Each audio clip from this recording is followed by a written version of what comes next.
Очередного фильма роскошная реклама. У входа в музыкальный магазин висит экраном. В нарезанных сюжетах глаза на мокром месте, засняты крупным планом. Притворные, лесные, в зале магазина музыка играет в грохоте. Песни западных новинок, засилье похоти.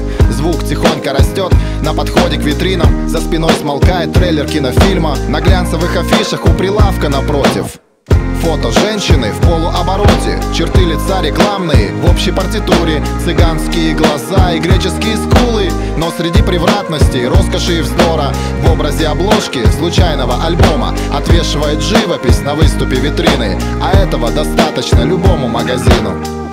Мост, шарф, дождь, запах, зонт, кисть, взгляд, достаточно. Мост, шум, дождь, запах, зонт, кисть, шаг, достаточно. Один художник около века тому назад даму, у которой верные, как у собаки, глаза, изобразил в роскошном зеленом платье. И стоило чуть посмотреть мне на нее, так на тебе. Вулкан, который считался потухшим, внезапно ожил и теперь переполняет душу. Я никогда не видел вживую, и увижу я навряд ли женщину в столь удивительном наряде. Это одежда не о женской сексуальности, которой в современности так подобать пытаются, а о женской женственности, где содержание полны материнской нежности и верности жены. Не говорю, что нет сейчас обличий женственных, но тех, что на картине, не было и нет иных. Музей, как обычно, пуст, поделиться не с кем, значит достаточно сделать это в песне. Мост, шарф, дождь, запах, зонт, кисть, взгляд, достаточно. Мост, шум, дождь, запах, зонт, кисть, шаг, достаточно. Я ее встретил случайно в одном из парков. Вы там бываете тоже, точно гуляли когда-то. Кормили серых голубей просто весной или летом. В один из теплых дней, может, любовались кем-то. Тонкая, юная, смуглая, в белых наушниках, стоит спиной ко мне, от меня в пару шагах.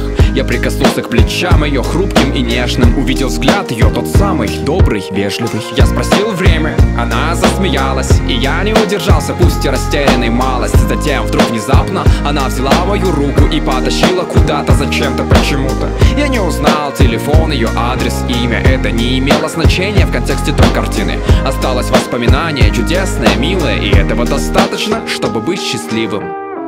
Мост, Шарф, дождь, Запах, зонт, кисть, Взгляд.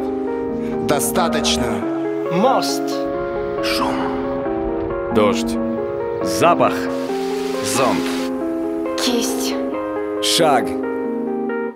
Так среди превратности, роскоши и вздора достаточно молчания или разговора, а может воспоминания милого, чудесного. А нам достаточно сказать об этом в песне вам. Так среди превратности, роскоши и вздора достаточно молчания или разговора, а может воспоминания милого, чудесного. А нам достаточно сказать об этом в песне вам. Так среди превратности, роскоши и вздора достаточно молчания или разговора, а может воспоминания милого, чудесного. А нам достаточно